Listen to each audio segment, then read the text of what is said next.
Buen día, Dios les bendiga. Mi nombre es Juan Luis Rodríguez y vengo a hablarles de la necesidad que tiene el hombre de un Salvador. Y así se titula el tema de esta predicación, la necesidad de un Salvador. En el primer libro de la Biblia, Génesis, habla cómo Dios creó el mundo, cómo Dios creó los animales, los peces, las aves del cielo, también creó los árboles, es decir, todo lo creó Dios.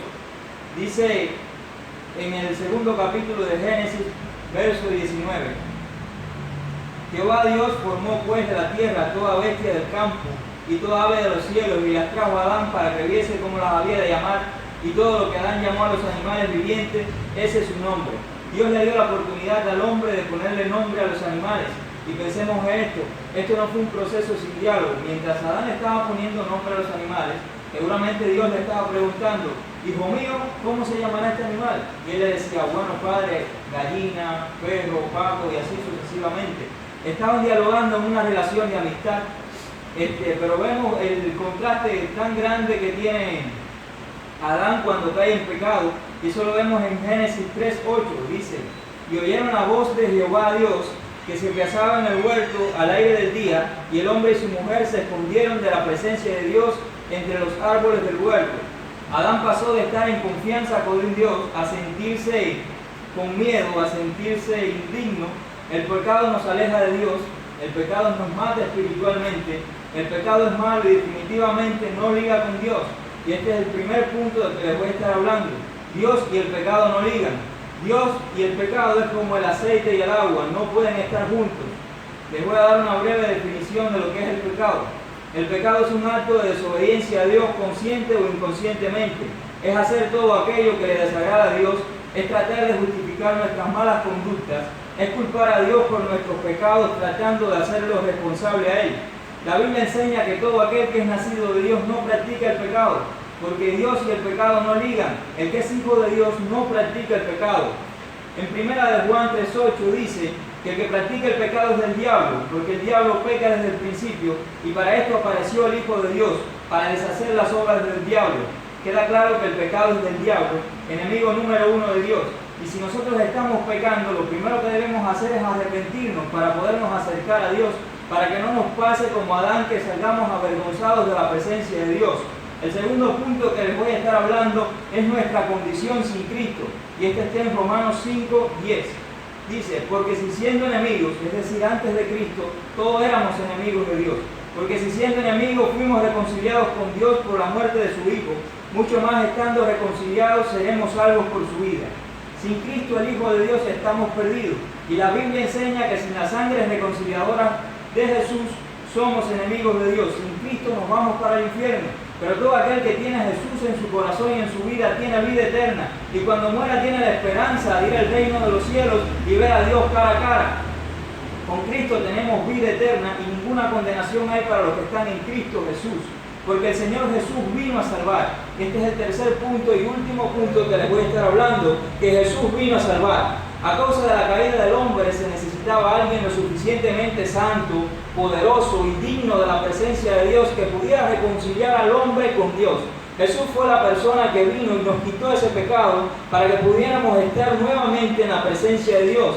Y ningún ángel pudo hacer esta hazaña, ningún hombre, ningún político, ninguna hechicería pudo hacer este tipo de cosas. Solamente Él podría lograr tal hazaña, y es donde entra Jesús en la historia de la salvación humana.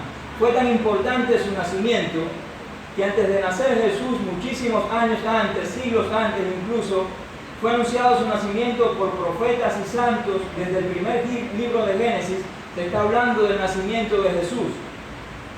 Fue tan importante que la noche que Jesús nació, que le aparecieron unos pastores, ángeles que cantaban y decían: gloria a Dios en las alturas y en la tierra paz y buena voluntad para con los hombres. Y Jesús es la paz del hombre, Jesús es la buena voluntad de Dios para el hombre, es la buena esperanza del hombre, de Dios hacia el hombre. Porque el Hijo del Hombre, es decir, Jesús, vino a salvar lo que se había perdido. Y no importa cuán perdido tú estés, no importa cuántas veces hayas ido preso, no importa lo que hayas hecho, si has violado, si has matado a alguien, Dios te está dando la oportunidad en este momento de arrepentirte. Créele a Dios. No, una vez que te mueras no vas a tener más oportunidades. Es en esta tierra que debes hacer la profesión de fe y creer en Jesús como tu Señor y Salvador. Señor, para que guíe tu vida a Dios, y Salvador, para que te salve espiritualmente del pecado, de la muerte, de ese pecado que nos impide acercarnos a Dios. Hoy te quiero invitar que si tú no tienes a Jesús en tu corazón, lo aceptes en tu vida, es lo mejor que te va a pasar. Yo lo acepté y es lo mejor, la mejor decisión que he tomado en mi vida. Nunca he tomado una mejor decisión que esta. Yo te quiero invitar a que aceptes a Jesús. No importa lo que hayas hecho, te lo repito, Dios te ama. No importa lo que hayas hecho, Dios te ama. Si tú quieres aceptar a Jesús en tu corazón, yo te invito a que hagas esta oración conmigo. No te tienes ni siquiera que arrodillar, ni te tienes que tirar al piso, ni cerrar los ojos.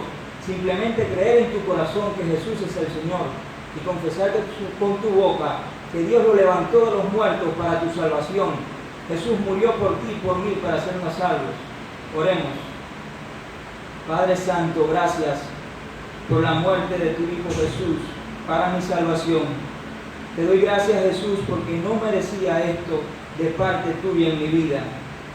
Te pido perdón, Padre, por todos mis pecados y te pido que escribas mi nombre en el libro de la vida.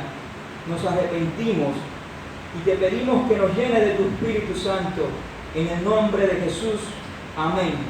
Si hiciste esta oración conmigo, eres salvo y tienes vida eterna. Ya no eres enemigo de Dios, sino que ahora eres amigo de Dios, hijo de Dios, y puedes orar a Él y pedirle.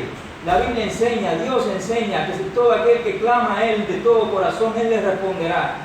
Ahora puedes clamar a Dios y te responderá. Si no tienes Biblia, consíguete una y comienza a leer las Escrituras. Ellas te van a guiar a la vida eterna, ellas te van a guiar a conocer a Dios.